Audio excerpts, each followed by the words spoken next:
اور کس طرح فرعون نے اس چیلنج کو سمجھ لیا فوراً. یعنی معاملہ صرف یہ نہیں تھا کہ حضرت موسیٰ اس سے کہتے ہیں اور وہ کہتا ہے کہ اچھا ٹھیک ہے کچھ لوگ ہیں کہیں عبادت کر لے.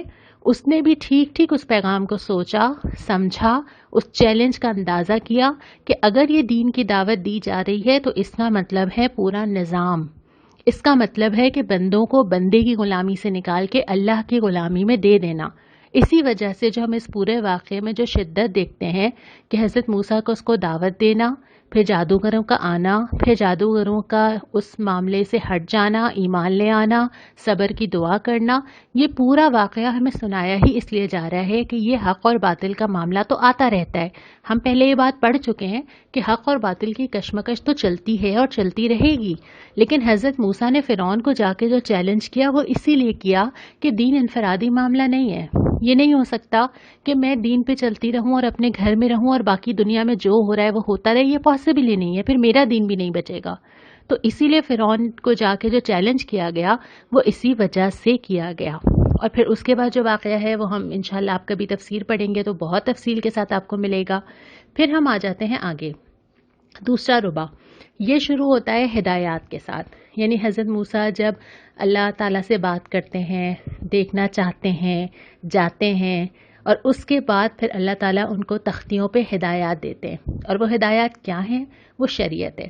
ہر نبی کے ساتھ جو شریعت آتی ہے جو اس کی قوم کو فالو کرنی ہوتی ہے تو حضرت موسیٰ کو بھی دی گئی.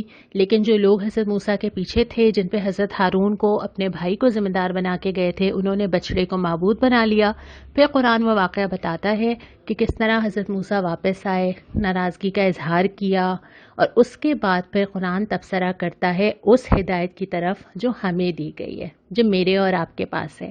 اور جو بات شروع ہوتی ہے کہ اگر یہ رحمت چاہیے، اگر اللہ کی قربت چاہیے، تو آج یہ رحمت ان لوگوں کا حصہ ہے جو نبی صلی اللہ علیہ وسلم کی پیروی اختیار کریں. ان لوگوں کو وہ رحمت ملے گی. یعنی صرف نبی سے تعلق محبت کا نہیں ہے. ایمان محبت تو پہلی چیز ہے، اس کے بعد جو اور تعلق کی اور ساری سیڑھیاں ہیں اس میں کیا ہے کہ نبی صلی اللہ علیہ وسلم سے ایسا تعلق ہو کہ اللہ کے نبی صلی اللہ علیہ وسلم کی سنت پر عمل ہو، آپ کی زندگی میں جو جو آپ نے کیا اس کی پیروی کی جائے. اس کے بعد یہ کہ نبی کریم صلی اللہ علیہ وسلم نے پوری زندگی جو مشن پورا کیا، جو اسلام کو غالب کیا، وہ کیا جائے. پھر اس کے بعد یہ کہ جو نبی جو کتاب لے کر آئے تھے، یہ اللہ کے نبی صلی اللہ علیہ وسلم کی وہ وصیت یا وہ نشانی ہے، یہ قرآن جو ہمارے پاس ہے، اس قرآن کی پیروی کی جائے. ہمارے گھر کے بڑے بزرگ، امیاں، نانیاں اپنی جو نشانیاں چھوڑتی ہیں نا، کبھی کوئی زیور ہوتا ہے، کبھی کوئی چیز ہوتی ہے، وہ ہم کتنا قیمتی سمجھ کے رکھتے ہیں کہ ہمارے آباء و اجداد کی نشانی ہے. یا اگر کوئی وصیت کی جاتی ہے تو اس کو کتنا دل سے لگا کے رکھا جاتا ہے کہ یہ وصیت ہمیں کی گئی تھی. یا کوئی جملے، کوئی ہدایات جب ہمیں کہی گئی ہوتی ہیں تو وہ ہمارے لیے بہت قیمتی ہوتی ہیں. نبی کریم صلی اللہ علیہ وسلم کی وصیت یہ قرآن ہے.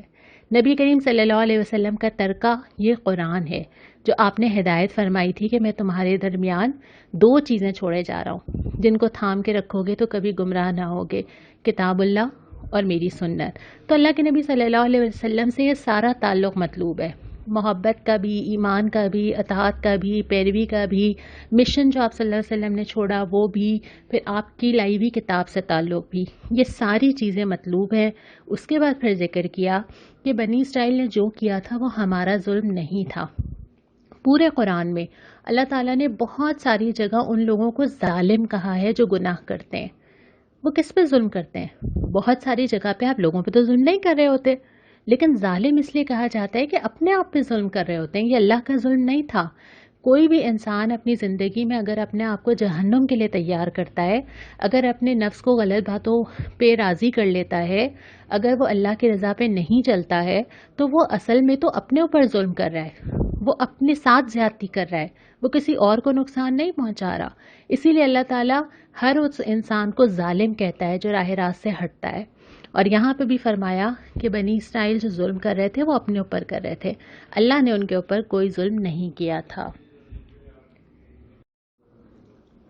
اب پارہ نمبر 9 کا تیسرا ربع دیکھ لیتے ہیں.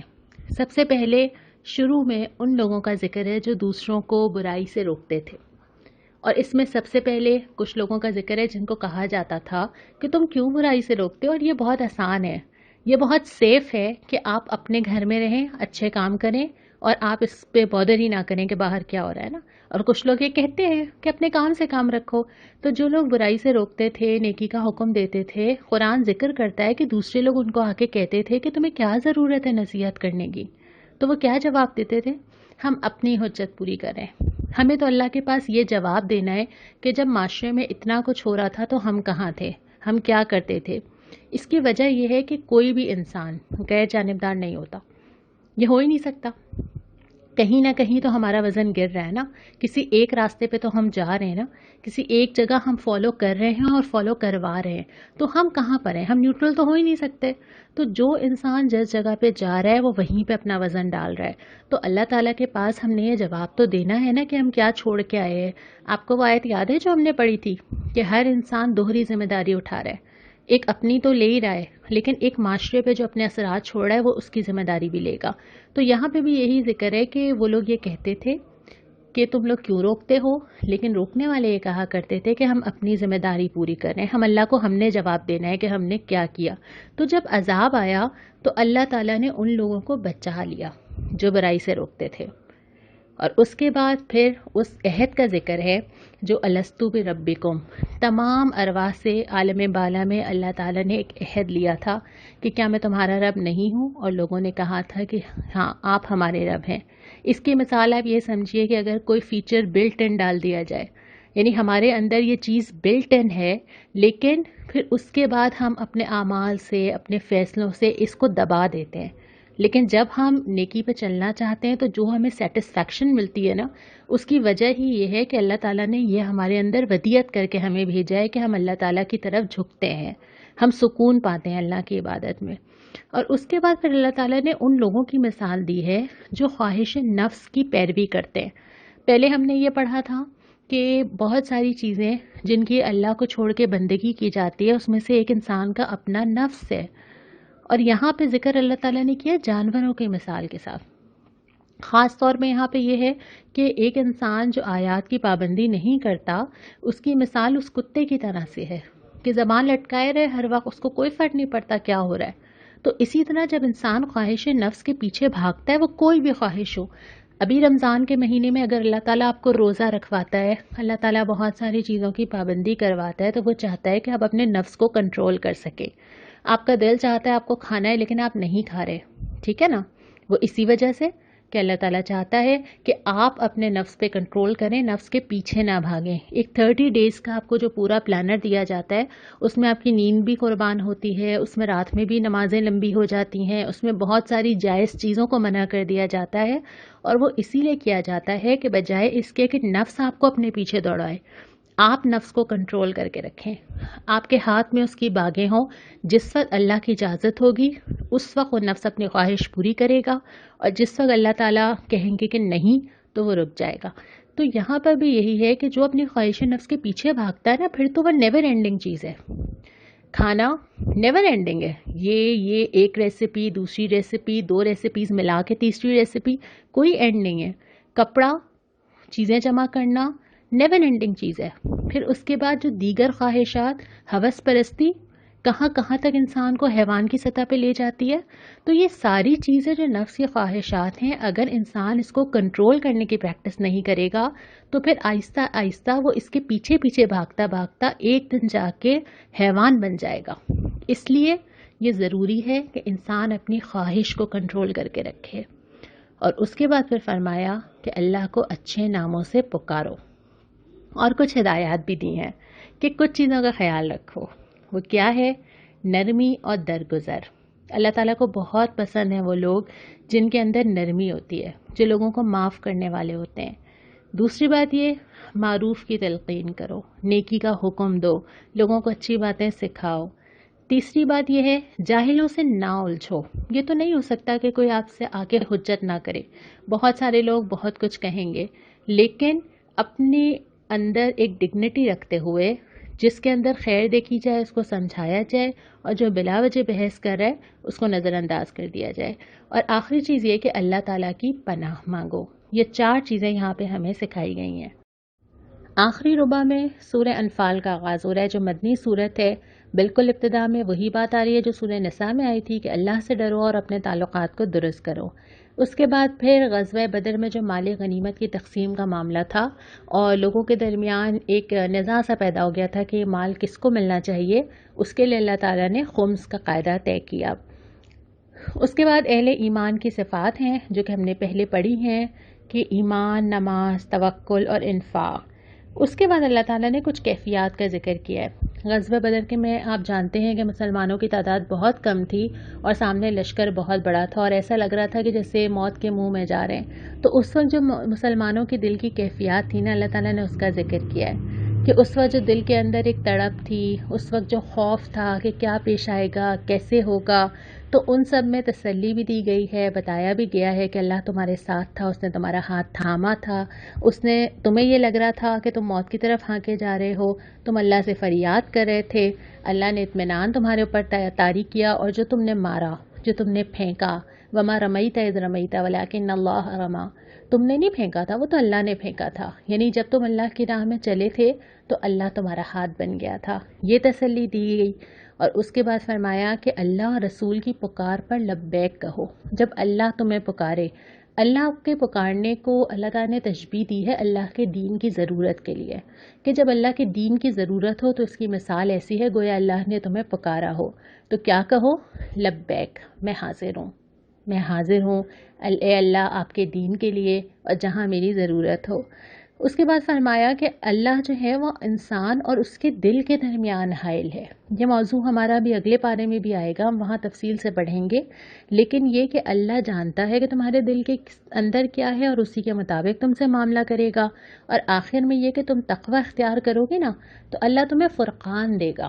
یہ اللہ کی اتنی بڑی نعمت ہے، جو فرقان ہے نا، یہ ہے کسوٹی، کہ آپ کو بر وقت سمجھ آ جائے کہ ٹھیک کیا ہے اور غلط کیا ہے، یہ سینس آپ کے اندر پیدا ہو جائے کہ آپ دین کے مزاج کے مطابق چیزوں کا فیصلہ کر سکیں، اور آپ کو سمجھ آ جائے کہ کون سا راستہ ٹھیک ہو سکتا ہے اور کون سا راستہ ٹھیک نہیں ہو سکتا، اور اللہ آپ کو صحیح وقت میں، فتنے کے وقت میں آپ کو دین کی سمجھ عطا کر دے۔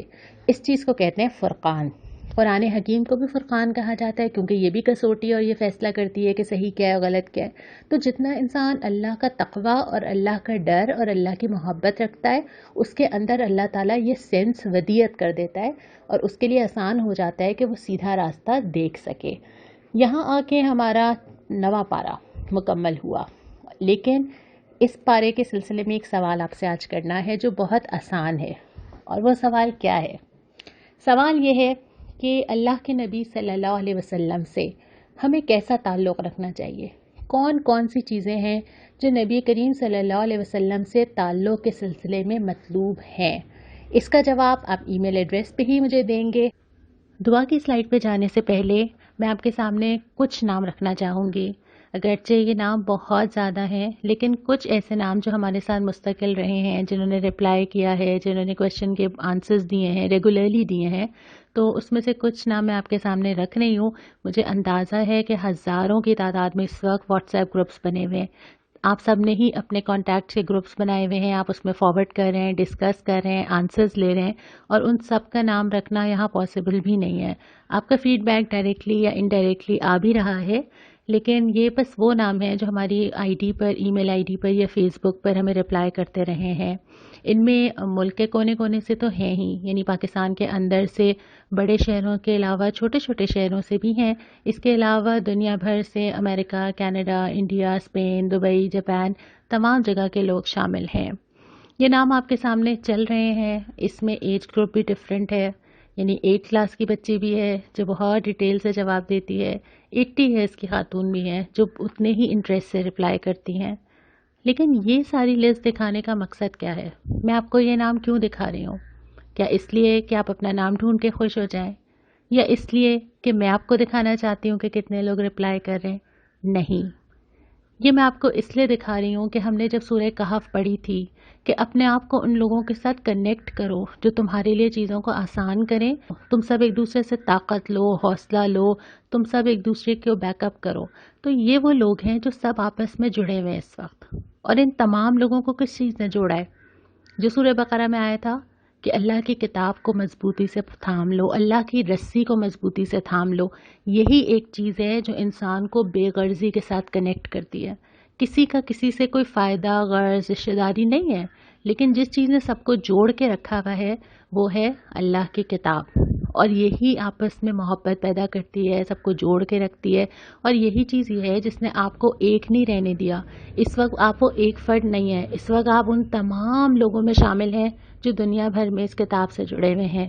تو اس اسٹرینتھ کو مضبوط کر کے رکھنا ہے، ہمیں ایک دوسرے سے جڑ کے رہنا ہے، ایک دوسرے کو سپورٹ کرنا ہے. اور اس قرآن کی کتاب کو، جیسے میں نے پہلے کہا، پڑھنا اور سمجھنا بھی ہے لیکن دوسروں تک پہنچانا بھی ہے. اب ہم چلتے ہیں دعا کی سلائیڈ کی طرف. اور جو دعا آج کی ہے، یہ دعا سورہ اعراف کی 126 آیت میں ہے. اور یہ وہ دعا ہے کہ جب جادوگر اسلام لے آئے تھے فرعون کے دربار میں تو انہوں نے یہ دعا مانگی تھی، ربنا افرغ علینا صبرا وتوفنا مسلمین. اے ہمارے رب، ہم پہ صبر کا فیضان کر، ہمیں دنیا سے اٹھا تو اس حال میں کہ ہم تیرے فرما بردار ہوں. اللہ تعالیٰ ہمیں بھی صبر عطا کرے اور اللہ تعالیٰ ہمیں بھی دنیا سے اٹھائے تو اس حال میں کہ ہم اللہ تعالیٰ کے فرما بردار ہوں. آمین.